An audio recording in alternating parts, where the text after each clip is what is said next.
And the strange thing about this, George, is abortion is an issue that the judiciary took custody of with Roe v. Wade in '73.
Good afternoon. I'm Michael Duffy, Opinions Editor-at-Large at the Washington Post.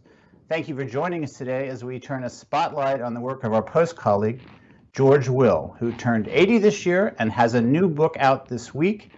And we will be talking to George a little bit later on about his book with him. But first, I want to go to a roundtable of veteran journalists who are with us today, all I guess, yes, you can see them now. First among equals, Ruth Marcus, Deputy Editorial Page Editor of the Post and a columnist in her own right. Columnist Eugene Robinson, and a Pulitzer Prize winner in 2009. And Bill Kristol, a longtime political strategist and editor-at-large at the Bulwark. Thank you guys for joining us today. Well, we all know George, and we've all worked with George, and we all read George. He began working at the Post in 1974, and just 3 years later won the Pulitzer Prize.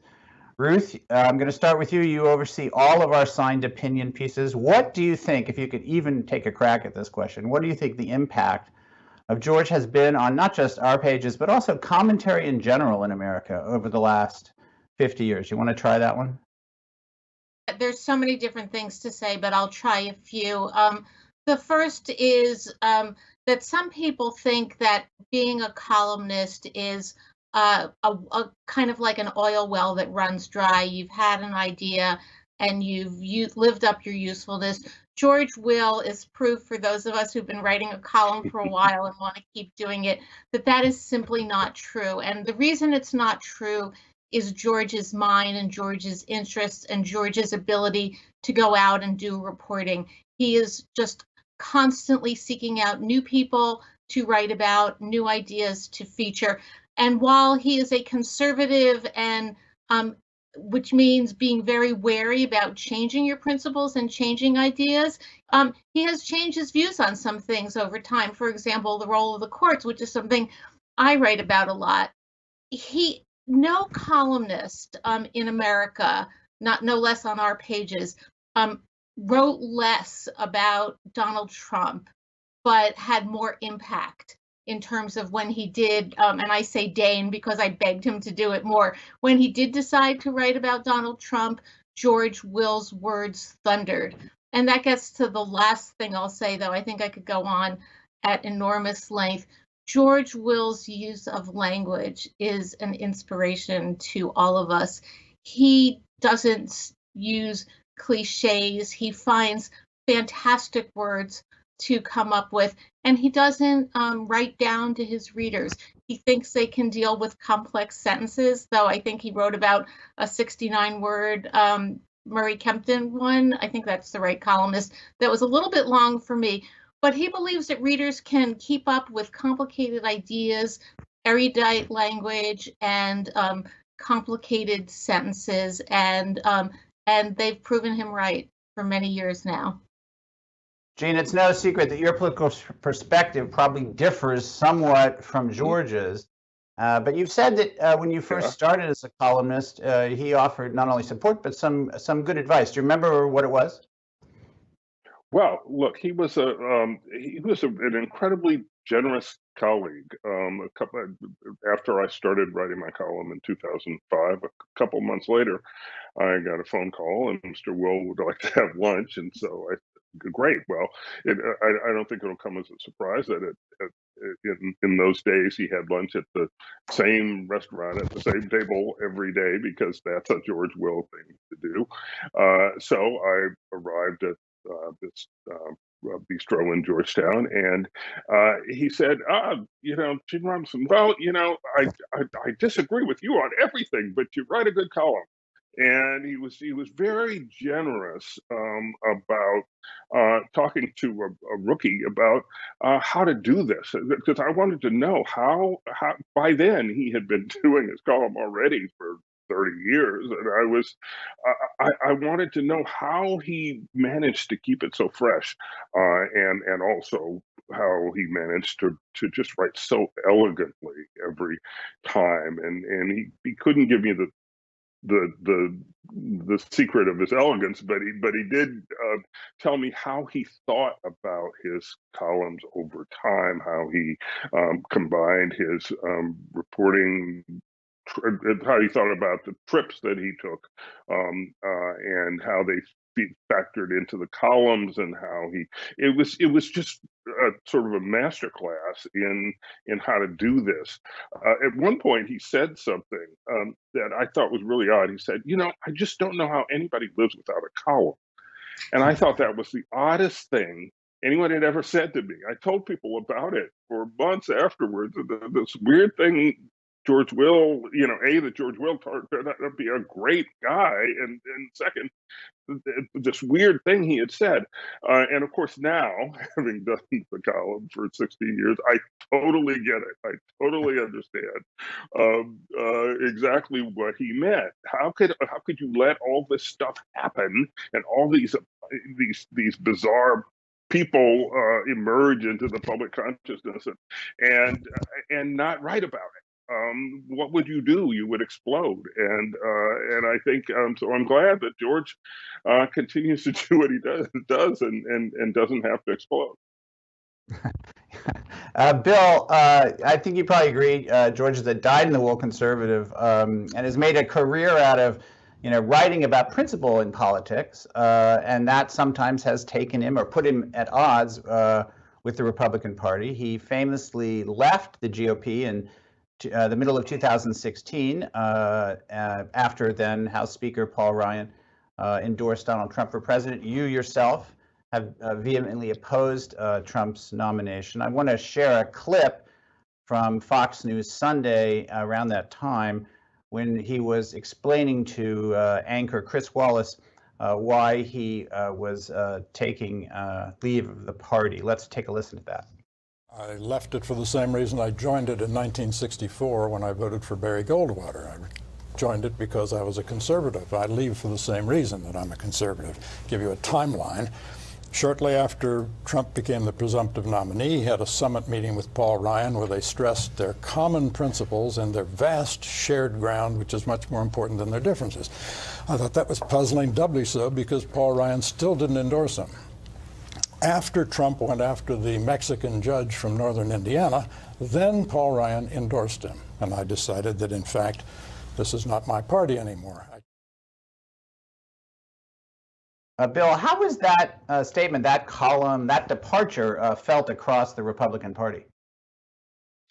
It should have been felt more, Michael, but we have a different Republican Party than the one George was mostly friendly to, though George has always been willing to be critical of, including presidents he really admired. I served in the Reagan administration. That's when I came to Washington in '85. I had known George before, and he wrote some very tough columns and has always been unafraid to speak his mind, which is, I think Ruth and Gene would agree, probably the first thing that a good columnist has to do. But I think whoever selected the title for our little discussion here, George Will, American Conservative, that was a very well selected phrase for George, because conservatism. There have been a lot of conservatives in America who've looked back to Great Britain, kind of Anglophile conservatives, have looked to Europe, thrown and alter conservatism, looked to the South, kind of agrarian conservatism. Those are all, traditions, some of them better than others and with good and bad aspects, but a lot of conservatism had that flavor. George has not been that kind of conservative. The other side of it, American, though, a lot of American conservatism has been in practice a kind of populism, rebellion against elites. Again, some of it, I would argue, moderately healthy and invigorating, but at times can go off the rails, and has really gone off the rails in the last 6 years.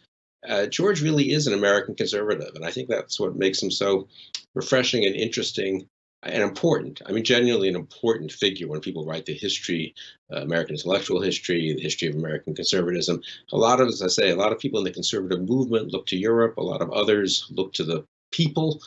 George really looked to American principles and to a sophisticated understanding of what makes for a successful modern liberal democracy, some of the temptations that have to be resisted. But he's always been unafraid to call it as he sees it based on those principles, and he did so with respect to Donald Trump, obviously. Gene, about a year later, George wrote what became a very widely republished column that asserted that President Trump really suffered from a kind of disability. Let's look at a passage from that column. I'm going to read it, although I think it's on the screen. It is urgent for Americans to think and speak clearly about President Trump's inability to do either. This seems to be not a disinclination, but a disability. It is not merely the result of intellectual sloth, but of an untrained mind bereft of information and married to stratospheric self-confidence. This sounds now 3 or 4 years later more like a warning than a diagnosis.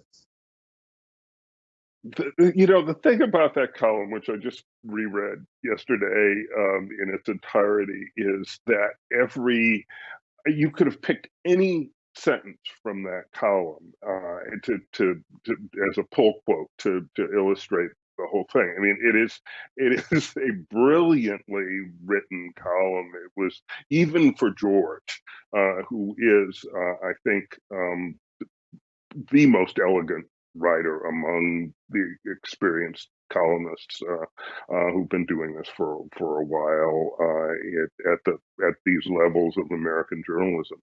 I mean, George, I just marvel at his writing, but this particular column was just one in which everything aligned, and I marvel at it.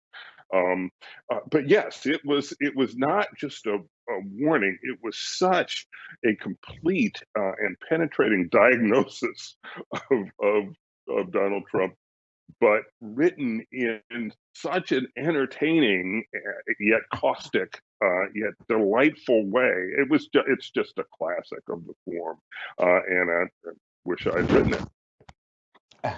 That's the highest praise any writer can give. Wished I'd written. Ruth, reading this now, what does that make you think? And I'm going to go out on a limb and ask you, what's it like to edit it, George Will? Okay, I'm going to give a story that predates that column. I had been encouraging George to write when the spirit moved him, and that we would get it out to all of his readers in newspapers across the country, in addition to his Washington Post readers. So as we were trying to pick our jaws up off the floor on Inauguration Day 2017, my phone rang. I think it was a phone call. And George's assistant said, "Mr. Will wants to know if you might be able to consider taking approximately 300 words from him on the most dreadful inaugural address in history." And I allowed us how I was very, very eager to get that. And within about 20 minutes, 360 perfectly crafted James Madison quoting words arrived that set the stage for George's coverage of the Trump presidency, which was, as I said, very deliberately restrained and calculated. He doesn't like to chase the soccer ball that everybody else is chasing.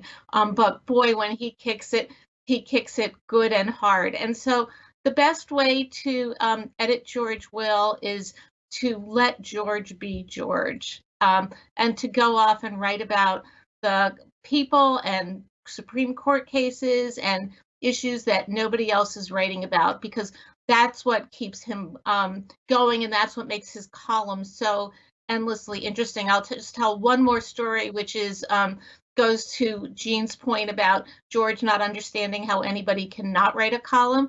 This is a George Will vacation.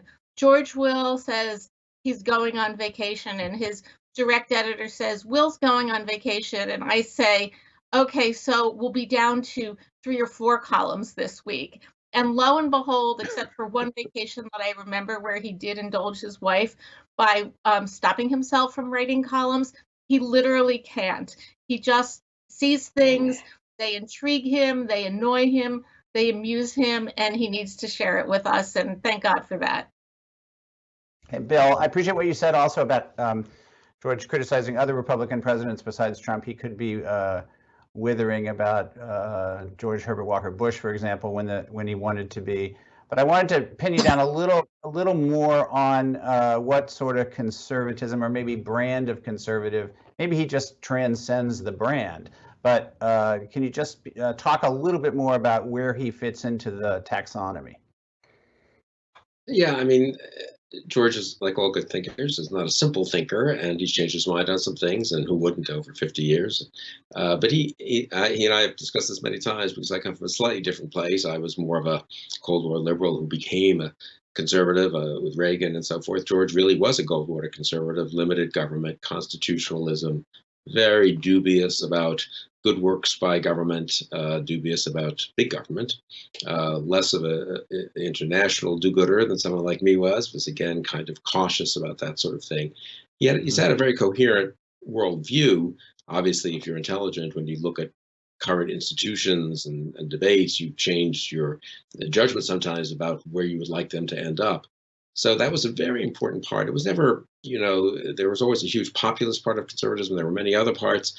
I wouldn't say George's maybe is a little too astringent and strict and demanding to have ever been the most popular part of conservatism, to be honest, but an extremely important part, because it's the part that kind of keeps you from just chasing, to use Ruth's metaphor, the latest soccer ball, or falling in, head over heels for some, crackpot idea that's popular for a month or for a year or for 5 years. George has really had his had a long view. And that's what conservatives are supposed to have, right?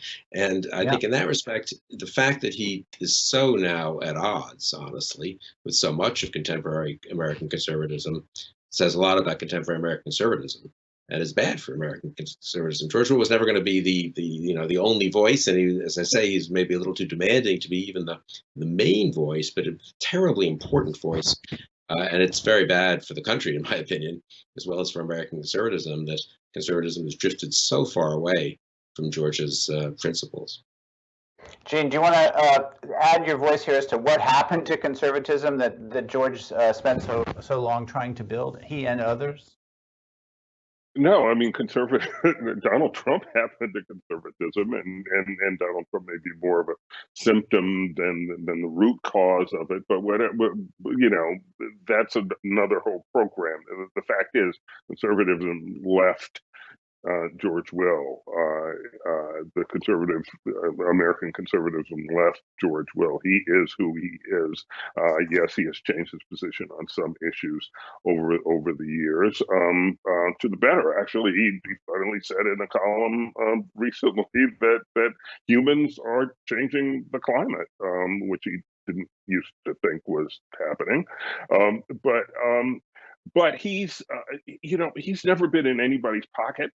And he's always there's an honesty about his column that's just uncompromising. And even when I think he's wrong, I just admire his courage, and I admire his writing, especially, which is just ridiculously good. Ruth, we got about a minute left.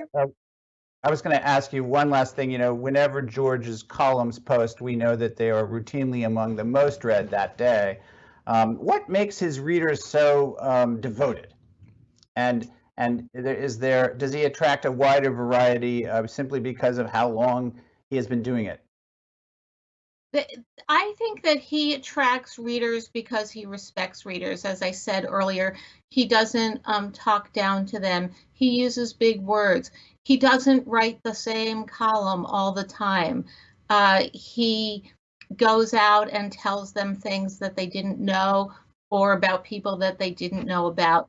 But I think that the main way in which he's respectful to readers is that he's on the team of ideas that have changed in some sense over time, but are really grounded in the traditional conservative values and beliefs that Bill talked about earlier. And so he's not on the Republican team. He's certainly not on the Democratic team. He's willing to, I think this is a George Will word, coruscate Republicans and Democrats when he thinks they're wrong. And the most important quality for a columnist is, I think, intellectual honesty and intellectual consistency, so that when the people you might be more ideologically aligned with do bad things, you're willing to go after them for it. And when the people you're less ideologically aligned with do good things, things that you agree with, you're willing to praise them for it. If you don't have intellectual honesty, you're not a columnist, you're a partisan, and George Will isn't a partisan. Well said. 3 pros on a 4. Thank you all. You've all been great, but we're out of time. But thank you again for joining us. We'll be back in a few minutes with the man himself, George Will. But first, a few folks who weren't able to join us today have sent in some personal messages to share about George. Let's watch. I think I first fell in love with George walking with him on a Georgetown sidewalk more than 30 years ago. A stranger came up and asked George if he was who the man thought he was. Now, Washington is full of celebrities, and almost everyone I've known has been at least a little irritated by this kind of intrusion. George was gracious. He cracked his joke, "Someone has to be," and focused his full attention on this fellow human being. The man was pleased, said a few admiring things, and went on his way. George is still like that. He is humble, deeply loving, and really very sweet. He attributes his values to his Midwestern upbringing, and I think that has a lot to do with it. His home is Washington. The place made him famous, but he is apart from its self-centered culture. Now, George is 80 years old, and most people would have retired long ago, but he's still hard at work, working harder than most people in the prime of their lives. This book is a testament not just to that ethic, but to his great intellect, his constant reading, and the perspective he affords us in these darkening times. It's also enriched by his compassionate humanity, anchored in Central Illinois. George, now that you've reached the hoary age of 80, let's stroll down memory lane to a time when, as a mere stripling, you were dispensing harsh conservatism, and I was dispensing sweet liberalism under the guidance of the great David Brinkley. Here we are, the original cast of David Brinkley's Great Sunday Show. 5 white men. Oh, those were the days. Do you remember this guest? Ferdinand Marcos, the Philippine dictator, who, thanks to you, appeared on our program to call a surprise snap election. He appeared, he called the election, he lost, and with his wife and her 10,000 pair of shoes, disappeared. Good going, George. You did much better with prime ministers. There we are with Margaret Thatcher at number 10 Downing, one of your idols smiling at you, her fellow conservative. But Tony Blair, the Labour Party darling? He isn't looking at me, his political buddy, or the divine Cokie, everybody's favorite. It's you that has his attention, although I note he does look a bit alarmed. Keep going, George. Liberal or conservative, we need you. What other columnist has so perfectly described Donald J. Trump as you? This low-rent leer, raging on his Twitter heath, has proven that the phrase malignant buffoon is not an oxymoron. I swoon in eternal admiration. That phrase, gentleman and a scholar, may be overused, but it must have been invented for George Will. His mind is elegant, his manner is gracious, his backbone is pure titanium. It was an honor for me to share so many Sunday mornings with George and to learn so much from him. Congratulations, George.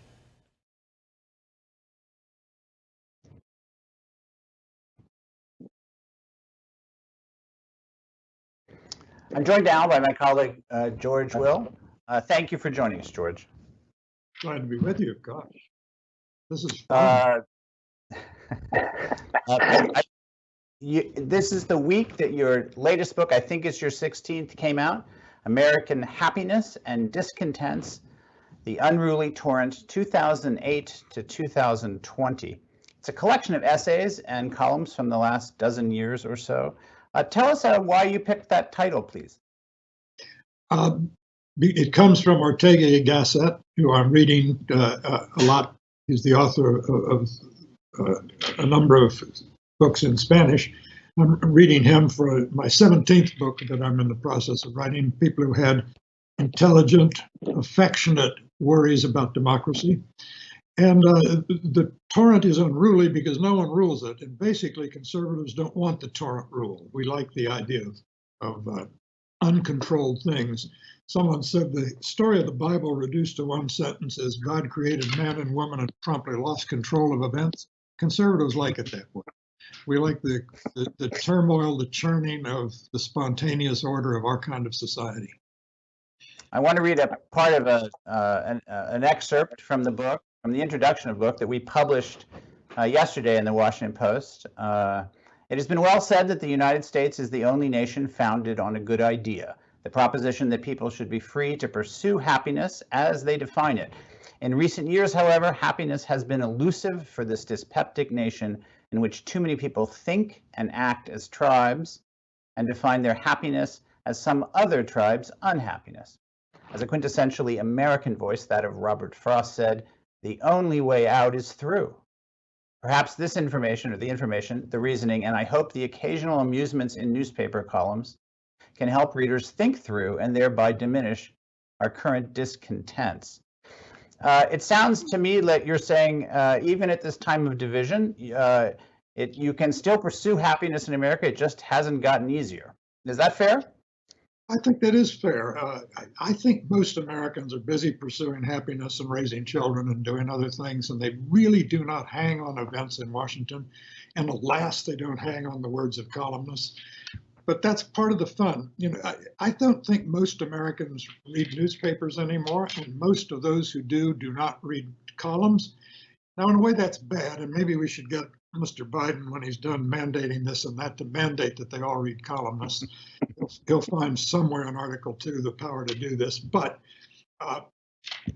it's liberating in a way, in the following sense. That means that those who do read columns, and reading a column is optional, they come to the op-ed page because they're full of interest. And if they're full of interest, they're bound to be full of ideas and opinions themselves. What that means is you can write assuming a great deal of a pantry full of information on their part. And as Ruth stressed a moment ago, you don't need to write down to them. You can write up to them, really. And you're only asking them to bear with you for 750 words. But because they're an intellectually upscale audience, you can choose your words and use nuance and intonation and get a lot done in 750 words. Ruth, by the way, mentioned I sometimes use words that are not on the tip of everyone's tongue. I think my column crashed the Webster's website when I defined, I called Mike Pence our oleaginous vice president. But look it up, it's the perfect word, I'm sorry.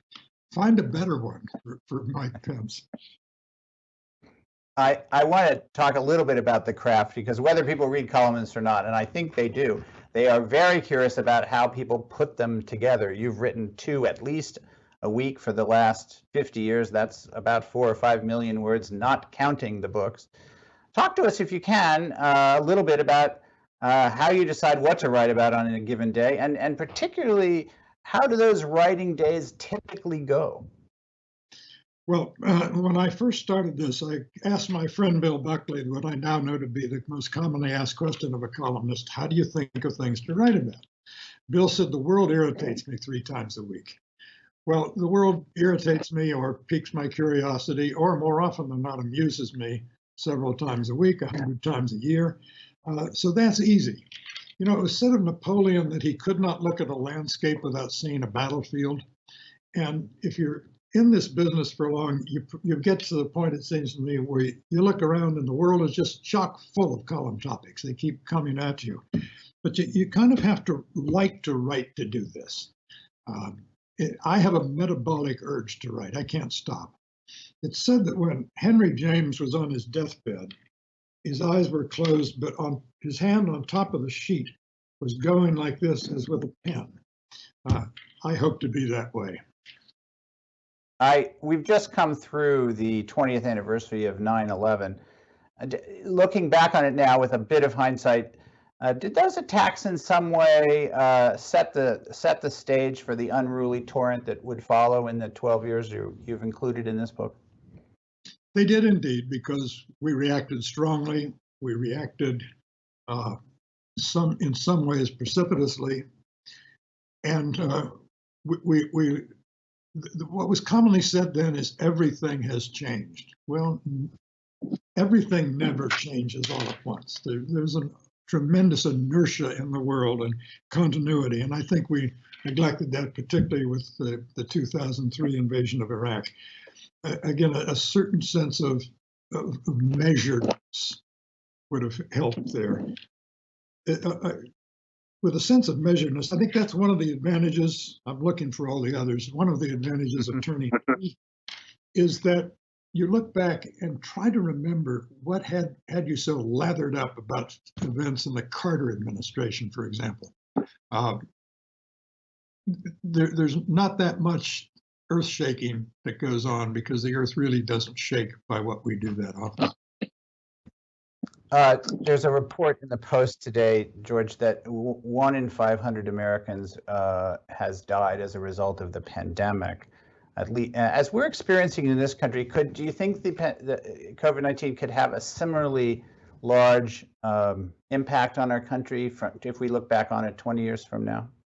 I think it'll have an impact on us as individuals, and perhaps then collectively as a country. In this sense, what made the AIDS epidemic of the early 1980s so shocking was that the Salk vaccine and the polio paradigm had convinced a lot of Americans that this constant scourge of human history, plagues and pandemics, had been conquered and removed from human experience, that technological, pharmacological silver bullets had banished this recurring curse of mankind.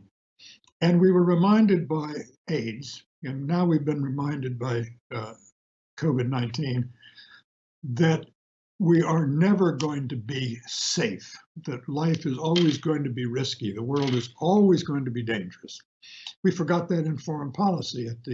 After the Berlin Wall came down, we entered that little parenthesis of our holiday from history. We tended to say, well, again, we got that over with. We're done with wars and we're done with a dangerous world. Turned out not to be so. That's why both the pandemic and 9/11, and it's sort of fitting that we're in a sort of second wave of the pandemic as we experience the 20th anniversary of 9/11, were both abrupt summons back to reality. With all of the tumult, torrent, are you concerned about the sustainability of the conservative cause with all that's going on? Yes, I am, because conservatism requires self-denial. It requires saying not everything can be had all at once. You know, it's been well said that the first rule of economics is scarcity is real. Choices have to be made.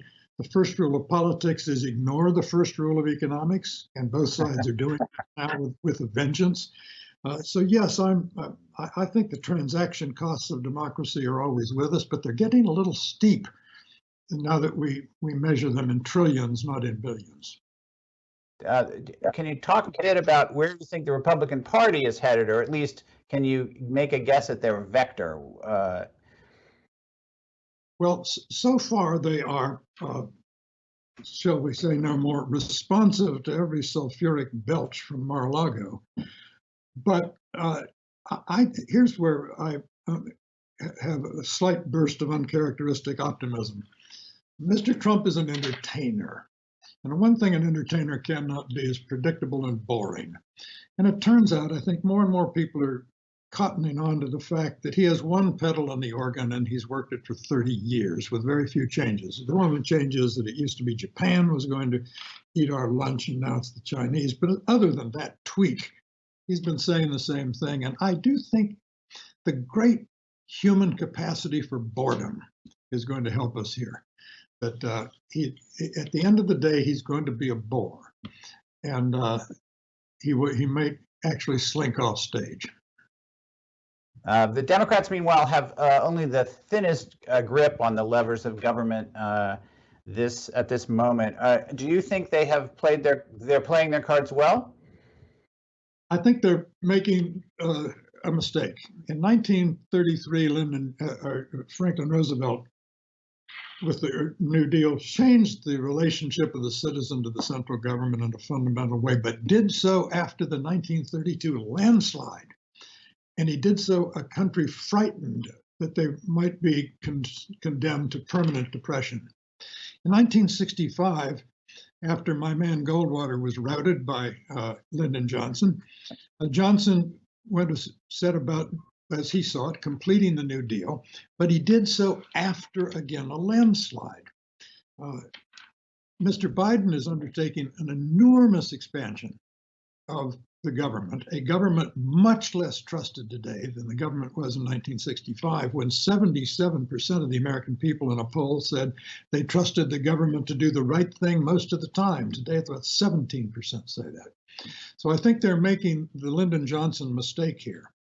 And I think they're apt to pay for it, whether or not inflation is ignited. My favorite section of the book is called Farewells, Mostly Fond, which is a series of lyrical elegies about people, mostly in politics, but not entirely, who did walk among us, but don't any longer. Bipartisan in every respect. Why is it, you included them, a number of these pieces, and I was just going to ask you, why is it important to recall those in public life, regardless of what team they were on? Well, as my wife said, I'm a Washingtonian. This is hometown for me now after all these years. And this is where the local industry is politics. And I happen to like politics. We can't live without it. We never have, never shall. And I rather like politicians who are good at their craft, legislative mechanics, if you will. So it's important to remember that a lot of good people come here, and most of them, the vast majority, are not corrupt. They are public spirited. And it's worth remembering that very important people have walked the bricks of Georgetown, from which I'm now speaking to you. So it's nice to remember people who deserve to be praised. Harvey Mansfield, a Harvard political philosopher known as the Harvard conservative, and a great friend both of Bill Kristol and of mine, Harvey Mansfield said the point of education is to learn how to praise. Everyone's good at disparaging nowadays. And critics seem to think that a critic must, by definition, be negative. In fact, praise is important because it means you are saying people have measured up to standards. And in doing so, you're affirming the fact that there actually are standards. And it's important to remember that and to remember people who measured up. Well, thank you. We are out of time. George Will, congratulations on American Happiness and Discontents. Thank you for joining us. We were privileged to have the excerpt in the Post yesterday. It's been an honor to speak with you today, and I look forward to what comes next. And I'm sure there's a column due in 24 hours if you haven't already written it. It's written. So it's already. Thanks. I thought Thank you Bye-bye. again. To everyone else, thanks for joining us. Please go to WashingtonPostLive.com to check out other interviews that are coming in the next few days. Register first and find out what else is on. I'm Michael Duffy. Thank you, as always, for watching.